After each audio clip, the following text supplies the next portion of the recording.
नमस्कार, सुपरफास्ट छत्तीसगढ़ देख रहे हैं आप और मैं हूं आपके साथ अवंतिका श्रीवास्तव। छत्तीसगढ़ से जुड़ी हर बड़ी खबर आप तक पहुंचाएंगे और सबसे पहले बात कर लेते हैं राजधानी रायपुर की बड़ी खबर सामने आ रही है। मुख्यमंत्री भूपेश बघेल का एक बड़ा बयान। हमने 32%, 27%, 13% और 4% मिलाकर 76% आरक्षण दिया है। आरक्षण को राजभवन से रोक दिया गया है। राज्यपाल ने अब तक दस्तखत नहीं किए और हम आरक्षण देना चाहते हैं लेकिन रोकने वाला कोई और है।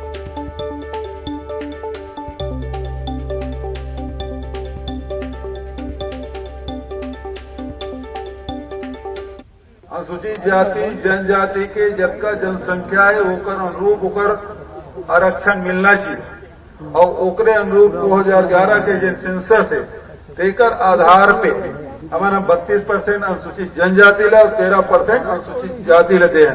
यदि अभी फिर से यदि सेंसस हो थे और हमारा अनुसूचित जाति के संख्या बढ़ा थे तो निश्चित रूप से 16 नहीं 17% होते 20% होते तो वोट को देवो, लेकिन सेंसस में आए वो आधार है।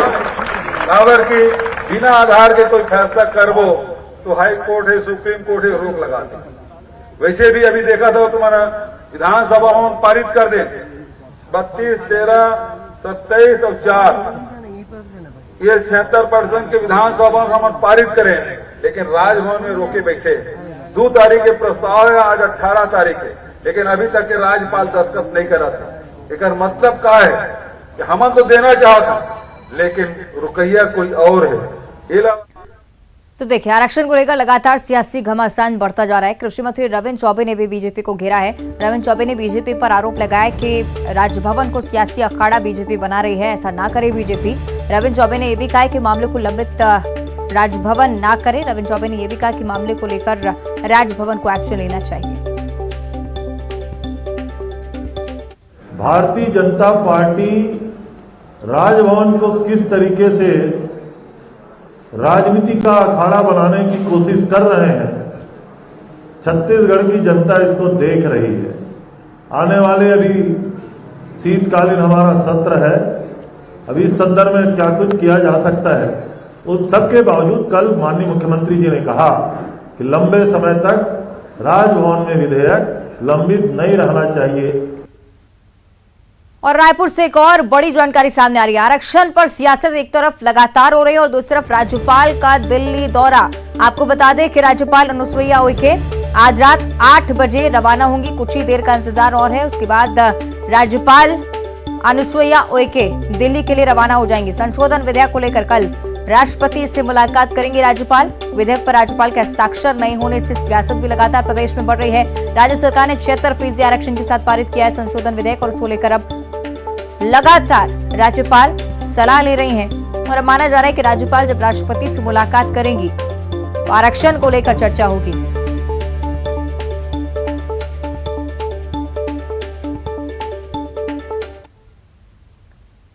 चलिए, इस पूरे मसले को लेकर और ज्यादा जानकारी हम लेंगे। सहयोगी अवधेश हमारे साथ लाइव जुड़ रहे हैं, उनका हम रुख कर लेते हैं। अवधेश, आपसे हम जानकारी चाहेंगे। मुझे लगता है कि कुछ ही समय का इंतजार और रह गया है जब राज्यपाल दिल्ली रवाना हो जाएंगे। क्या कुछ चर्चा हो सकती है, आगे क्या कुछ हो सकता है?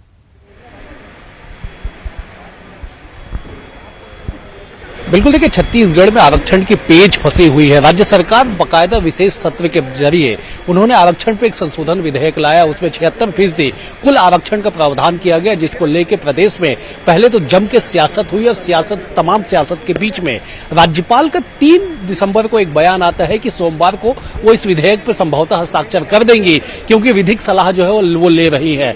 लेकिन आज 18 तारीख हो गया और आज तक इस पर हस्ताक्षर नहीं होने के कारण अब जो है सियासत इस पर गरमाने लगी है। चाहे मुख्यमंत्री भूपेश बघेल हो, संसदीय कार्य मंत्री रविंद्र चौबे हो, कांग्रेस के तमाम नेता हो, दोनों ही तरफ से, चाहे बात बीजेपी की कर ली जाए, दोनों ही तरफ से लगातार इस पे सियासी बयानबाजियां तेज है कि आखिरकार छत्तीसगढ़ में आरक्षण के विधेयक को कौन लटका रहा है। और इन तमाम चर्चाओं और राजनीति के बीच आज रात को 8 बजे राज्यपाल जो है वो दिल्ली रवाना हो रही है और वहां राष्ट्रपति से मुलाकात करेंगे। और चर्चा ये की जा रही है, जो जानकारी है कि वहां पे भी जाकर विधेयक से संबंधित बातचीत करेंगी और उसके बाद क्या कुछ निर्णय होगा इस पे तो आने वाला वक्त तय करेगा। होगा। लेकिन फिलहाल इतना तय है कि छत्तीसगढ़ में आरक्षण की जो आंच है वो लगातार सुलगते जा रही, चाहे बीजेपी हो, कांग्रेस हो, आदिवासी समाज हो या फिर अब एससी समाज हो। तमाम जो लोग हैं वो इस आरक्षण के कहीं ना कहीं मांग को लेकर, अपनी बातों को लेकर सड़क पर उतर आए हैं। और यही वजह है कि बीते दिनों हमने देखा कि बीजेपी एससी मोर्चा जो राजभवन तक दस्तक देती है और वो कहती है कि राज्यपाल जब हस्ताक्षर करेंगी तो उनका जो आरक्षण पहले 16% था वो उसी तर्ज पे अभी भी 16% होना चाहिए, क्योंकि राज्य सरकार ने जो संशोधन विधेयक लाया है उसमें वो 13% है। तो तमाम जो गतिरोध है इन तमाम चीजों के बीच में सियासत इसी बात को लेकर है, चर्चा इसी बात को लेकर। और सबसे बड़ा सवाल यह भी है कि आखिरकार आरक्षण के संशोधन विधेयक पर हस्ताक्षर न होने के कारण जो नौकरियां हैं वो उस पर भी निर्णय नहीं हो पा रहा है कि आखिरकार उसमें नौकरी में आरक्षण किस आधार पर दी जाएगी। तो तमाम तरह से आरक्षण को लेकर छत्तीसगढ़ में कई पेच फंसे हुए हैं और अब यह संभावना जताई जा रही है कि राज्यपाल के दिल्ली दौरे के बाद शायद इस मसले पे कुछ समाधान निकले और तब जाके छत्तीसगढ़ में आरक्षण के मामले पे आगे कुछ निर्णय लिया जा सकता है। तो कुल मिलाकर एक बड़ी खबर यही है कि राज्यपाल 8 बजे दिल्ली रवाना हो रही है और संभवतः उनके राष्ट्रपति से मुलाकात के बाद इस पे कुछ फैसला या निर्णय वो लेंगे इस पे। चलिए देखना होगा कि आगे क्या कुछ होता है। देश आप नजरें बनाए रखेगा। शुक्रिया आपका फिलहाल इस जानकारी के लिए। और अब बात करेंगे गुरु बाबा घासीदास की जयंती के मौके पर आयोजित कार्यक्रमों की। प्रदेश में कई हिस्सों में कई सारे कार्यक्रम आज आयोजित किए गए थे। रायपुर, मुंगेली, दुर्ग में आयोजित कार्यक्रम में सीएम भूपेश बघेल भी शामिल हुए। रायपुर में मुख्यमंत्री भूपेश बघेल ने पेंशनवाड़ा में आयोजित समारोह में कहा कि अनुसूचित जाति और पिछड़ा वर्ग के विद्यार्थियों को बड़ी सौगात हम दे रहे हैं। उन्होंने सभी संभागीय मुख्यालयों में अनुसूचित जाति और पिछड़ा वर्ग के विद्यार्थियों के लिए प्रयास विद्यालय प्रारंभ करने की घोषणा की है। इसके साथ ही उन्होंने इन वर्गों के लिए अलग अलग छात्रावास और नगर निगम रायपुर द्वारा पेंशनवाड़ा स्थित अनुसूचित जाति पोस्ट मैट्रिक बालक छात्रावास में 50 लाख रुपए की लागत से ई लाइब्रेरी शुरू करने की भी घोषणा की। तो कई सारी घोषणाएं मुख्यमंत्री की तरफ से आज इन तमाम कार्यक्रमों में हुई हैं। भैया यहीं पे, यहाँ पे 2011 में जनगणना हुई तो 2021 के जनगणना ले तुरंत करना चाहिए। और जनगणना में जितना संख्या आई हमारे अनुसूचित जाति के उसका आरक्षण मैं आप लोग दूं, ये बात के वादा करा था बाबा जी के सानिध्य में होकर छैया में बैठ के जेठ खाम के नीचे बैठ के बात कहा था कि जितना जनसंख्या निकली 2021 के जनगणना में अभी रुके हुए वो जिन दिन पूरा हुई 3 दिन जतका 16%, 17%, 18%, 20% जतका भी कौन जनसंख्या आई ओकर हिसाब से आरक्षण हुई। और एक बार आप सबसे कहना चाहता हूं, जे समय जनगणना हुई तेन समय पलायन मत करो। कमती का और हुई जनसंख्या अनुसूचित।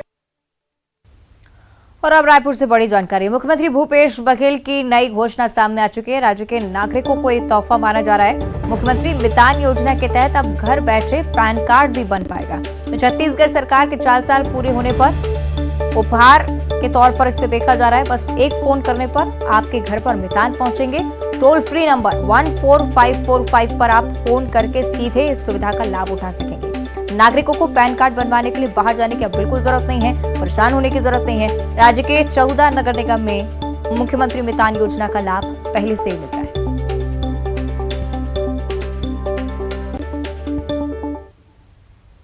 और अब बात करेंगे भिलाई की। भिलाई में डायरिया से एक बार फिर से मौत की जानकारी सामने आ रही है। कुर्सीपार के 52 वर्षीय अधेड़ की मौत हो गई है। भिलाई के कुर्सीपार में डायरिया का प्रकोप लगातार बढ़ता जा रहा है। आपको बता दें कि 3 दिन में 27 से ज्यादा मामले सामने आ चुके हैं डायरिया के। आधा दर्जन से ज्यादा मरीज अस्पताल में पहले से ही भर्ती हैं। कुर्सीपार के अटल आवास और चंद्रमा चौक में लगातार डायरिया का प्रकोप बढ़ता जा रहा है। पिछले महीने भी कैंप लगाया गया था इस क्षेत्र में। डायरिया से 2 लोगों की जान जा चुकी है, ये जानकारी। और 7 दिन में 500 से ज्यादा मामले सामने आए थे उस दौरान भी। हालांकि स्वास्थ्य विभाग में लगातार हड़कंप मचा हुआ है। आपको बता दें कि कुर्सीपार क्षेत्र में लगातार डायरिया फैलता जा रहा है। 2 दर्जन से ज्यादा लोग डायरिया की चपेट में आ चुके हैं। 10 मरीजों का अस्पताल में इलाज चल रहा है। निगम ने लंबे समय के बाद इस पूरे मामले पर सुध ली है। अब क्षेत्र में सफाई का काम भी शुरू हो चुका है। लेकिन लोगों का दूसरी तरफ आरोप है कि अस्पताल में एक तरफ इलाज नहीं हो पा रहा है और दूसरी तरफ निगम की तरफ से भी लगातार लापरवाही बढ़ती जा रही है। ये भी सफाई हो रहा है, वो 2-3 दिन से सफाई हो रहा था। ऐसे आएंगे झाड़ू मारेंगे चल देंगे लोग, लेकिन पीछे का कभी साफ करेंगे बोलने से, नहीं तो नहीं करेंगे लोग। ये तो 30 साल हो गया इसका, तो अभी तक से इसका पाइपलाइन चेंज ही नहीं किए थे। बोर वाला पानी कितना बार भी बोले लेकिन चेंज नहीं हुआ था। और अभी होगा करके बोले, हम देखिए अब फिर साफ सफाई चालू हुआ है। उसके बाद से फिर अभी हम लोग तो पानी फिल्टर पानी मंगाते, कई लोग इधर उधर बोर का पानी गर्म पानी करके उसके बाद पी रहे थे। जब बीमारी बढ़ता है तब दौड़ के आते हैं, फलाना ऐसे हो गया, ढिमकी वैसे हो गया, वोटिंग देने के टाइम होगा, बहनी हो, दीदी हो, फलाना हो, ढिमकी हो, वो दौड़ के आता है। और अगली खबर भी राजधानी रायपुर से ही। पूरी अजमेर एक्सप्रेस के मुख्य लोको पायलट के साथ लूट का मामला सामने आया था। लूट के मामले में अब 3 आरोपी पुलिस गिरफ्त में आ चुके हैं। पुलिस ने लूट के आरोपियों का जुलूस भी निकाला है। कल रात रायपुर रेलवे स्टेशन पर यह लूट की वारदात को अंजाम दिया गया था। लोको पायलट ललित कुमार साहू के साथ लूट हुई थी। गुड़ियारी इलाके का यह मामला है। अब 3 आरोपी पुलिस गिरफ्त में और शहर में इनका जुलूस भी निकाला गया।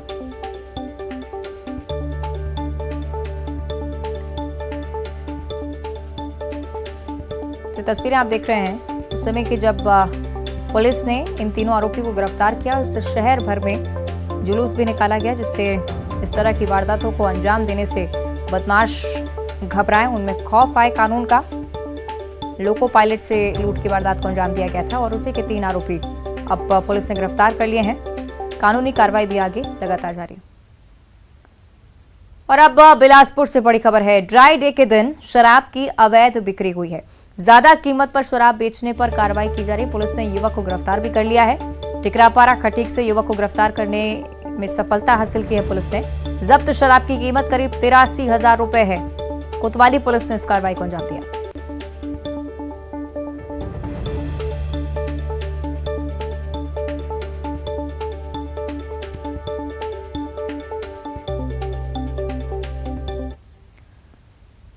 और अब खबर नारायणपुर से, जहां के ब्रहबेड़ा गांव में रहने वाले माड़िया जनजाति के लोग पुलिस कैंप का विरोध कर रहे हैं। गांव के लोग फिलहाल जंगल में सड़क किनारे अनिश्चितकालीन धरना प्रदर्शन कर रहे हैं। उनका आरोप है कि कल पुलिस वालों ने यहां पर कैंप लगाया और उसके बाद पुलिस और माड़िया आदिवासी के बीच तनाव का माहौल है, इसलिए गाँव वाले कैंप का विरोध कर रहे हैं। हम यहाँ अनिश्चितकालीन धरना प्रदर्शन 1 तारीख से बैठे हुए हैं और हमारे इस आंदोलन में बैठने का कारण जो हमारी सरकार जो हमारी मांगे हैं उसको अनसुनी या अनदेखी करके हमें यह आंदोलन करना पड़ रहा है। सरकार तो कह रही है कि माओवादियों के इशारे पे ये सब हो रहा है करके। नहीं, हमारे आंदोलन में उनका कोई हाथ नहीं है। हमारे इस आंदोलन में सिर्फ हमारे आदिवासी भाई जो भी थोड़ा बहुत पढ़ लिख के जागृत हो गए हैं। जो पेशा कानून अधिनियम 2022 बना उसमें हमारे। और अब खबर बलरामपुर से है, जहां घर में लूटपाट और मारपीट करने के मामले में पुलिस ने बड़ी कार्रवाई की है। रामानुजगंज पुलिस ने मामले में 6 आरोपियों को गिरफ्तार कर लिया। उनके पास से 5,000 रुपए कैश और मोटरसाइकिल को जब्त किया गया। सभी जो आरोपी थे वो नशे की हालत में पाए गए थे। पुलिस आगे की कार्रवाई में भी लगातार जुटी हुई। निशांत चौबे, सत्यजीत सिंह उर्फ मोनू, विश्वजीत, प्रवीण सिंह, शुभम तिवारी, एक अन्य है गोलू गुप्ता, जिसमें से 6 आरोपियों को इस प्रकरण में गिरफ्तारी हुई है और उनके निशानदेही से 5,000 रुपये जो लूट के रकम है वो बरामद किए गए हैं और 4 मोटरसाइकिल भी है जिसको उनके निशानदेही से जब्ती किया गया है। प्रकरण में गिरफ्तारी करके माननीय न्यायालय को आज रिमांड में पेश कर दिया गया है। आगे बढ़ते हैं और अब चर्चा करेंगे जगदलपुर की। ऑनलाइन ठगी मामले में बड़ी कार्रवाई पुलिस की तरफ से हुई है। आर्मी ऑफिसर बताकर ऑनलाइन ठगी की वारदात को अंजाम दिया गया था और बस्तर पुलिस ने कार्रवाई करते हुए फर्नीचर खरीदने के नाम पर 75,000 की ठगी करने वाले आरोपी को गिरफ्तार कर लिया है। आरोपी को हरियाणा के मेवात से गिरफ्तार किया गया है। बस्तर पुलिस ने 7 महीने में 14 मामलों में कार्रवाई की। आपको ये भी जानकारी दे दें कि 23 आरोपी के खिलाफ ये कार्रवाई हो चुकी है। कोतवाली थाना क्षेत्र का मामला है।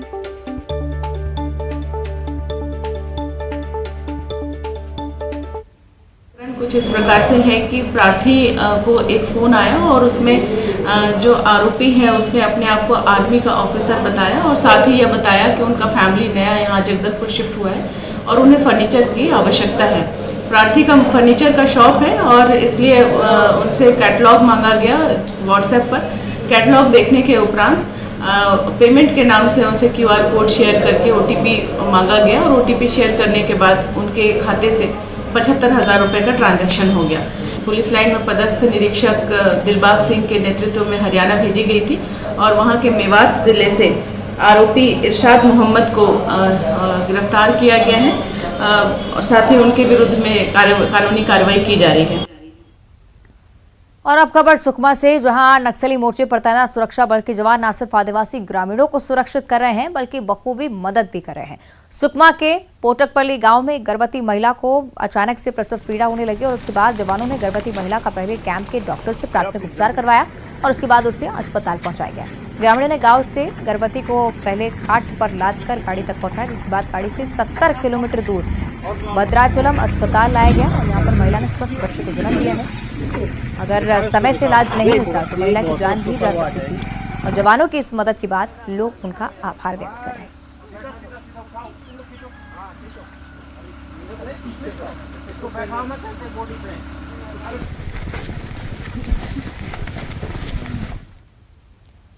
और अंबिकापुर में पुलिस जवानों ने वॉकथॉन कार्यक्रम में शिरकत करने पहुंचे प्रदेश के खाद्य मंत्री अमरजीत भगत हाय रे सरगुजा नाचे गाने पर जमकर थिरकते हुए नजर आए। महिलाओं में जागरूकता लाने के लिए सरगुजा पुलिस ने कार्यक्रम का आयोजन किया था। आईजी, एसपी, कलेक्टर सहित कई जनप्रतिनिधि भी शामिल हुए। तस्वीर देखिए।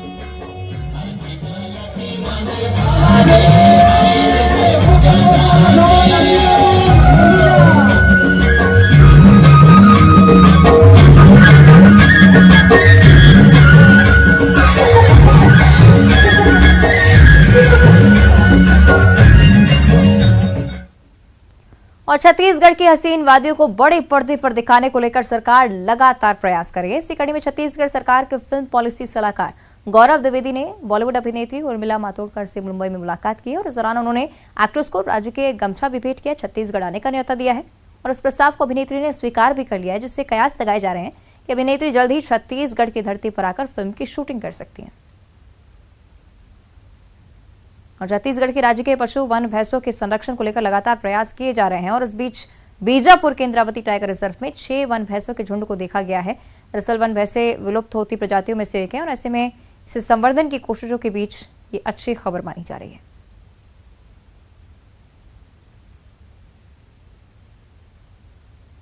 और अब 25 सेकंड में खबर। मुख्यमंत्री भूपेश बघेल ने दी गुरु घसदास जयंती की शुभकामनाएं। मन के एक सम्मान के प्रेरक वाक्य के साथ मनुष्य को एक समान देखने का दिया संदेश। मुख्यमंत्री भूपेश बघेल की नई घोषणा, मुख्यमंत्री मितान योजना के तहत अब घर बैठे बनेगा पैन कार्ड, सरकार के 4 साल पूरे होने पर उपहार। तोरमी के लालपुर धाम में बाबा गुरु घासीदास जयंती कार्यक्रम में शामिल हुए सीएम भूपेश बघेल, प्रदेश की सुख समृद्धि की कामना की। मुंगेली में सीएम भूपेश बघेल का बयान, जनसंख्या के आधार पर अनुसूचित वर्ग के लोगों को मिलेगा आरक्षण। मुख्यमंत्री भूपेश बघेल का बड़ा बयान, आरक्षण को राजभवन में रोक दिया गया, राज्यपाल ने अब तक दस्तखत नहीं किए। आरक्षण को लेकर कृषि मंत्री रविंद्र चौबे ने बीजेपी पर लगाया आरोप, कहा राजभवन को सियासी अखाड़ा न बनाए बीजेपी। पूर्व मंत्री भैयालाल राजवाड़े का बड़ा आरोप, खुलेआम धड़ल्ले से हो रही अवैध शराब की बिक्री सरकार और अधिकारियों को मिली भगत का नतीजा। जगदलपुर में आर्मी अफसर बताकर ऑनलाइन ठगी, फर्नीचर खरीदने के नाम पर 75,000 की ठगी, आरोपी गिरफ्तार। सीएम भूपेश बघेल ने अमर टापू को दी कई सौगातें, करोड़ों के विकास कार्यों का किया ऐलान। भिलाई के कुर्सीपार क्षेत्र में फैला डायरिया, 2 दर्जन से ज्यादा लोग डायरिया की चपेट में, क्षेत्र में कराया जा रहा सफाई का काम। कांकेर के नक्सल प्रभावित चील परस में कैंप की स्थापना, विकास कार्यों में आएगी प्रगति। बिलासपुर में ड्राई डे के दिन दोगुनी कीमत में शराब बेचने वाला आरोपी गिरफ्तार, आरोपी के पास से बड़ी मात्रा में शराब बरामद। कोरबा के जवानों ने बचाई गर्भवती महिला की जान, महिला को पहुंचाया अस्पताल, स्वस्थ बच्चे को दिया जन्म। रायपुर में लोको पायलट से लूट मामले में 3 आरोपी गिरफ्तार, पुलिस ने आरोपियों का निकाला जुलूस, कल रात रायपुर रेलवे स्टेशन पर हुई थी लूट। अंबिकापुर के गांधी स्टेडियम में पैदल मार्च और मैराथन दौड़ का आयोजन, 10,000 प्रतिभागियों ने लिया हिस्सा, पुलिस ने लोगों को योजनाओं की दी जानकारी।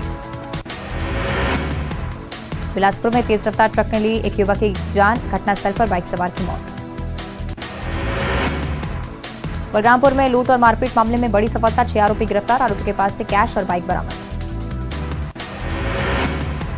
सरगुजा में एल्यूमीनियम रिफाइनरी फैक्ट्री को लेकर विरोध, ग्रामीणों ने जिला प्रशासन से लगाई गुहार, चुरंगा गांव में खोला जा रहा है प्लांट। अंबिकापुर में खनन विभाग और पुलिस की बड़ी कार्रवाई, 50 टन अवैध कोयला जब्त, कोयले को थी खपाने की तैयारी। बलरामपुर में ग्रामीण कर रहे पेड़ों की कटाई, झोपड़ी बनाकर कब्जा कर रहे वन भूमि, शिकायत के बाद हटाया जाएगा कब्जा। कोरबा में तेंदुए की आहट से ग्रामीणों में दहशत, सड़क पार कर जंगल की ओर जाते दिखे तेंदुए, ग्रामीणों को सतर्क रहने की हिदायत। कांकेर में बाबा घासीदास की जयंती पर सतनामी समाज ने निकाली एकता यात्रा, बड़ी संख्या में लोग हुए शामिल, बाबा के संदेश को प्रसार कर रहे श्रद्धालु। और इस बीच सीधी से एक बड़ी जानकारी सामने आ रही है। कई साल से बंद पड़ी फैक्ट्री में भीषण आग लग गई है। फैक्ट्री का एक हिस्सा जलकर खाक हो चुका है। आग के चलते खाली पड़े टैंकरों में भी ब्लास्ट हुआ है। फायर ब्रिगेड की टीम ने आग पर काबू भी पाया है, लेकिन तस्वीरें देखिए, भीषण तस्वीरें सामने आई है मौके से। आग लगने की वजह भी अभी तक साफ नहीं हो पाई है। चुरहट थाना क्षेत्र के सर्रा गांव की घटना है। तस्वीरें आपको दिखा रहे हैं सीधी से। बाला नहीं आएगी, सालों से ये फैक्ट्री बंद पड़ी हुई थी, अचानक से इसमें आग भड़की और धुएं का गुबार चारों ओर आप देख पा रहे होंगे। आग की लपटों में घिरी ये फैक्ट्री, एक हिस्सा जलकर पूरी तरह से खाक हो चुका है इस फैक्ट्री का। कई सारे खाली पड़े टैंकर भी यहाँ पर मौजूद थे जिनमें ब्लास्ट हुआ है। हालांकि फौरन फायर ब्रिगेड की टीम को भी सूचना दी गई और उसके बाद टीम ने यहाँ पर पहुंचकर कड़ी मशक्कत के बाद इस आग पर काबू पाया है। ये आग कैसे लगी है इस बारे में अभी तक कोई जानकारी नहीं है। हालांकि ये जांच का विषय है, पर इतनी भीषण आग और इतना भीषण हादसा, फिलहाल राहत की बात यह भी कि कोई जनहानि नहीं हुई है, पर फैक्ट्री का एक हिस्सा पूरी तरह से जलकर खाक हो चुका है। बाला नहीं आएगी, चुरहट थाना क्षेत्र के सर्रा गांव की घटना है। बताया जा रहा है कि कई सालों से फैक्ट्री बंद पड़ी हुई थी। बाला नहीं आएगी, और बुलेटिन में इतना ही। नमस्कार।